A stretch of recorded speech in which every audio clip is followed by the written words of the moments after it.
Listen! Hear me, the Scarlet Woman who sits astride the beast and watches the ages turn. I wear the color of kingdoms and wounds. I have watched empires rise on the backs of small, secret choices. Do not be afraid of my voice. I am the mirror that shows what is already true inside you. 3 hours ago, perhaps 4, you made a choice. 5 seconds. No trumpet sounded, no crowd applauded. You almost did not do it. You almost chose the familiar script. React, defend, prove. But you did not. You stayed still.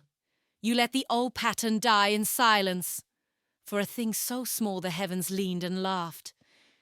You imagined the Scarlet and the Beast as only doom and spectacle. But listen, the courts of heaven paused.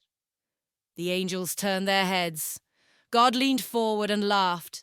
Not the mockery of the accuser, but the laughter of recognition. Like a father seeing a child finally step into shape. What you think was private was witnessed by thrones. The record keeper inked your obedience into a ledger that tips the balance of generations. This is no soft sentiment. It is spiritual machinery.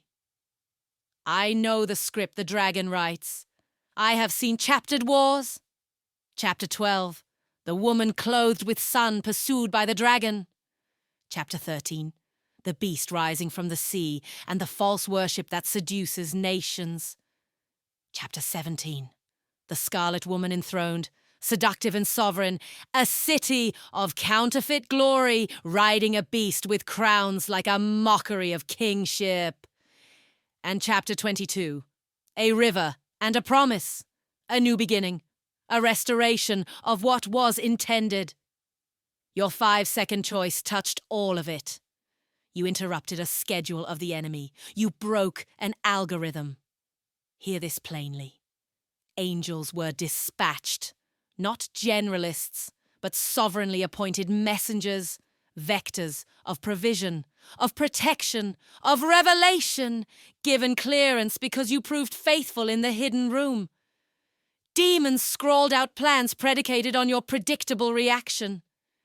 When you did not take the bait, their charts glitched, their algorithms failed, their command called a recall.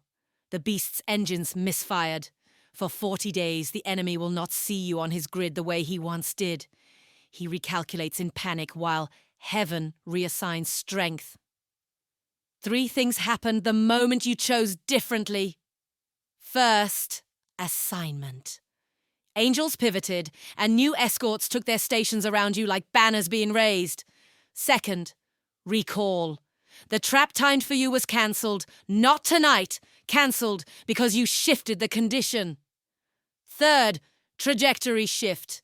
You altered your coordinates 15 degrees. A small turn at the outset becomes a different landfall. This is not sentimental rhetoric. It is tactical kingdom physics. You will feel it in your body, shoulders lighter, breath deeper, a strange, gentle peace that stubbornly refuses to be explained by circumstance. That peace is the token of a spiritual transaction. You have moved from a lower frequency to a higher one. Frequencies anchor atmospheres. Atmospheres read like signatures. Fear and anger hum low. Peace and authority ring high. When your broadcast changed, the room around you changed. People will notice, not necessarily those who praise loudly, but the children who sense what adults forget, the animals that respond to a new calm. Some will be drawn. Others will recoil. That is how realignment clears the stage. Understand, beloved? This is prophetic timing. This month is a threshold, an appointed hinge in the calendar of heaven. What you did now would not have carried the same weight last month. Timing is a blade that divides. January's air is a sifting wind that separates the casual from the committed. Your obedience now makes you a vessel for what has long waited in heaven's warehouses. For the next 40 days, watch 4 domino unlocks begin to tip. Connected movements, each setting the next in motion. The first is financial, not a spectacle of sudden riches, but the sealing of a leak. Every time provision came, it slipped through your grip. That leak was tied to a relational or spiritual pattern. Control, bitterness, reaction. You sealed it. Expect organic openings, an idea landing, a remembered debt paid, a door you never noticed, swinging inward. The second unlock is relational. Walls soften, old fences shift. Some relationships will mend, others will fade. God removes what cannot follow you. He supplies what is aligned with the path forward. The third unlock is health. The heaviness you've carried loosens. The sleeplessness at 3 a.m, the taut shoulders, the chronic ache of spiritual gravity. When you lay down grudges and grips, the body answers. The fourth unlock is your calling. Clarity that was obscured by self-critique and fear will thin. Not necessarily a new job, but an unveiled posture. Faithfulness where you stand becomes vocation. Do not assume the enemy sleeps. He sends counterfeits, bright, urgent traps that look spiritual. You will feel pressure disguised as opportunity within 48 hours. Test everything by peace. Real doors come with confirmation. Counterfeit doors bring panic. Does it align with the small obedience you just chose? Does it build on it or abandon it? If it demands abandonment, decline with grace.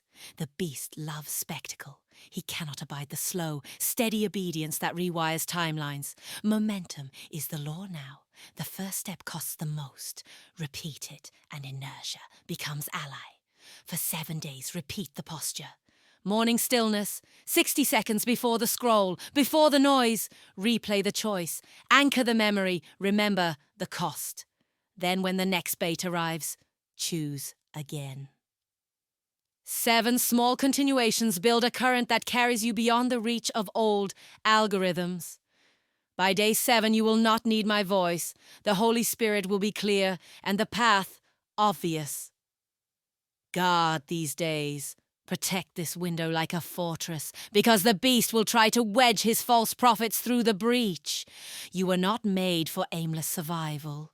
You were made to be a portal. Your obedience opens more than your door. It becomes an avenue for others. Those who will be drawn to you are not perfect, broken, searching, hungry for someone who has walked through fire and been refined. They need the evidence of a life transformed. Not theoretical theology, but tempered honesty. Your hidden obedience is the lamp that will guide them into their own turn. I am both warning and promise. The world of Revelation is not merely a book to be feared. It is a map showing that endings fold into beginnings. The dragon pursues, beasts cry loud. The woman rides city high. But at the river's edge, the tree of life waits, and the gates will open when the hour comes. You have turned a hinge. Heaven laughed. Hell recalculated. Angels marched. Your frequency shifted. The prize is real. Sealed authority, softened bodies, opened doors, a clearer call. It will not all arrive in trumpets. Much of it will come like a quiet hand laying keys into your palm. So go on with the scarlet witness in your bones. Be still. Be faithful. Choose quietly. Repeat the small sacrifices. Guard the 40 days. Protect the 7. Refuse the counterfeit. When the people who need you come looking, let them find not your perfection, but your perseverance. I, who have seen the beast and the river, tell you, this is your hinge. Walk into it with steady feet. The ledger was written, the stamp set. The new course has begun.